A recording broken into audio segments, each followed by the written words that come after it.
그럼 앞에 보이는 것도 개발하고 계신 품종인가요? 이 품종은 상당히 기대를 하고 있는 품종이고 열매라든지 열리는 거라든지 성장이라든지 엄청난데 안타깝게도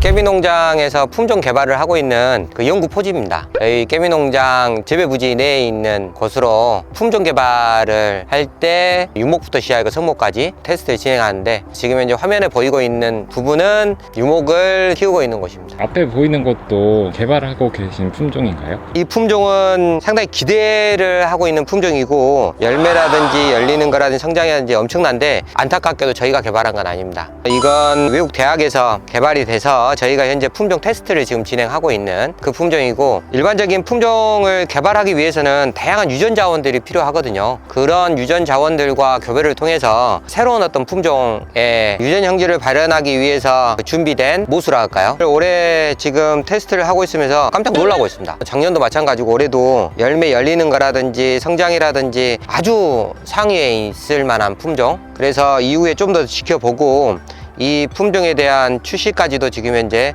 고민을 하고 있는 그런 품종입니다. 다음에 저희가 짜잔 하고 내보이면 많은 분들에게 도움되는 품종이 되지 않을까 그런 생각하고 있습니다. 품종의 이름이 뭔지 공개하실 수 있을까요? 물론 공개하면 좋겠지만 제가 이 품종의 도입부터 시작해 개발을 한 지도 10년이 넘었거든요. 사실 이런 유전 자원에 대한 또는 이런 품종에 대한 정보라든지 이런 것들을 사전 공개를 하고 처음엔 진행했었습니다. 그렇게 해서 많은 분들이 조금 더 일찍 많은 도움이 될 수 있도록 품종에 대한 정보를 공개했었는데 결과적으로 어떻게 됐냐라고 한다면 안타깝게도 몇몇의 분들이 이 품종에 대한 침해라 그럴까요? 어떤 불법적인 어떤 복제라 할까요?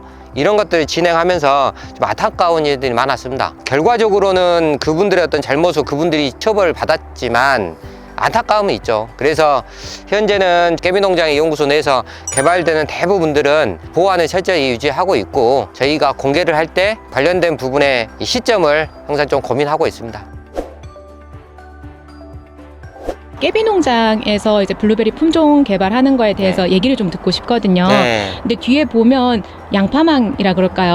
예. 네, 걸려 있는데 그건 어떤 거죠? 22년도에 이렇게 양파망 안에 있는 열매 씨앗을 이용해서 파종을 하고 그 다음에 작년에 저희가 묘목을 1차 기르고 그 다음에 이제 정상적인 성장을 지금 이루고 있는데 이렇게 양파망을 씌워놓은 것들은 저희가 교배를 해놓은 것들이 다른 타가 수정이 되지 않도록 저희가 교배한 품종들끼리 그대로 교배가 이루어질 수 있도록 보호하기 위해서 이 양파망을 씌워놓습니다. 그리고 또 한 가지는 열매가 떨어진다거나 이렇게 됐을 때는 그 열매를 찰 수가 없기 때문에 그 열매들에 대한 보호 이런 것들을 위해서 교배를 하고 이렇게 양파망을 씌워놓습니다. 이렇게 양파망을 씌워놓은 상태에서 열매 다 익으면 채취해서 그 다음에 그 씨앗을 파종을 하고 씨앗에서 묘목들이 자라면 그것들을 이식을 그리고 또 선발을 거쳐서 이렇게 제 뒤쪽에 있는 유목들처럼 되고 이것들이 또 몇 년이 지나면 여기 뒤에 보시는 이런 성목들처럼 이제 성장을 하고 거기에서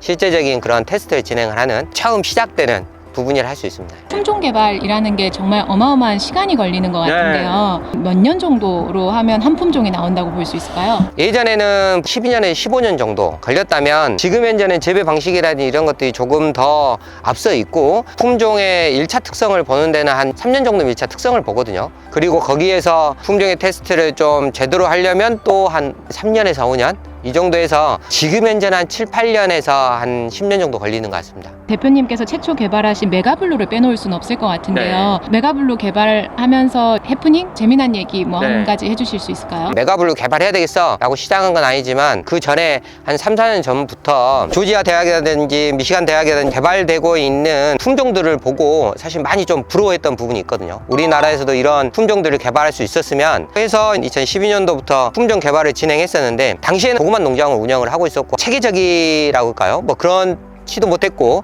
또 지금 보시는 것처럼 규모적인 부분들을 가져가 있지도 못했습니다. 하지만 그때 시작했던 부분들이 몇 년이 지나고 품종의 특성을 봤을 때 정말 괜찮은 어찌 보면 뭐 운이라고도 할 수 있겠죠. 그게 메가블루거든요. 제가 메가블루에 대한 개발을 했습니다 라고 하면 엄청나게 기술적인 부분이 뛰어나다 라고 생각할 수도 있겠지만 사실은 그렇진 않습니다. 이 품종 개발이라는 자체가 어찌 보면 수십억 수백억을 들이고도 한 품종 개발 못하는 경우도 있고, 어떤 경우에는 이 몇몇 품종 또는 몇몇 씨앗에서 품종이 제대로 된 것들이 나오기도 합니다. 처음에 시작을 했을 때 저희가 품종 개발을 할 수도 있겠구나 라고 하는 자신감을 준 품종이 메가블루. 이렇게 체계적이지 못한 상황에서 나온, 하지만 대단한 녀석이 나온 게 아닌가라는 생각은 듭니다. 그럼 메가블루 다음을 이을 품종을 살짝만 말씀을 해주신다면 있을까요? 메가블루의 코드명이 첫 번째 K1입니다. K1이라는 코드명을 가지고 했던 녀석이 품종보호 출원이 되고 등록이 되고 지금 현재 많은 사랑을 받고 있는데, K1만 있는 게 아니거든요.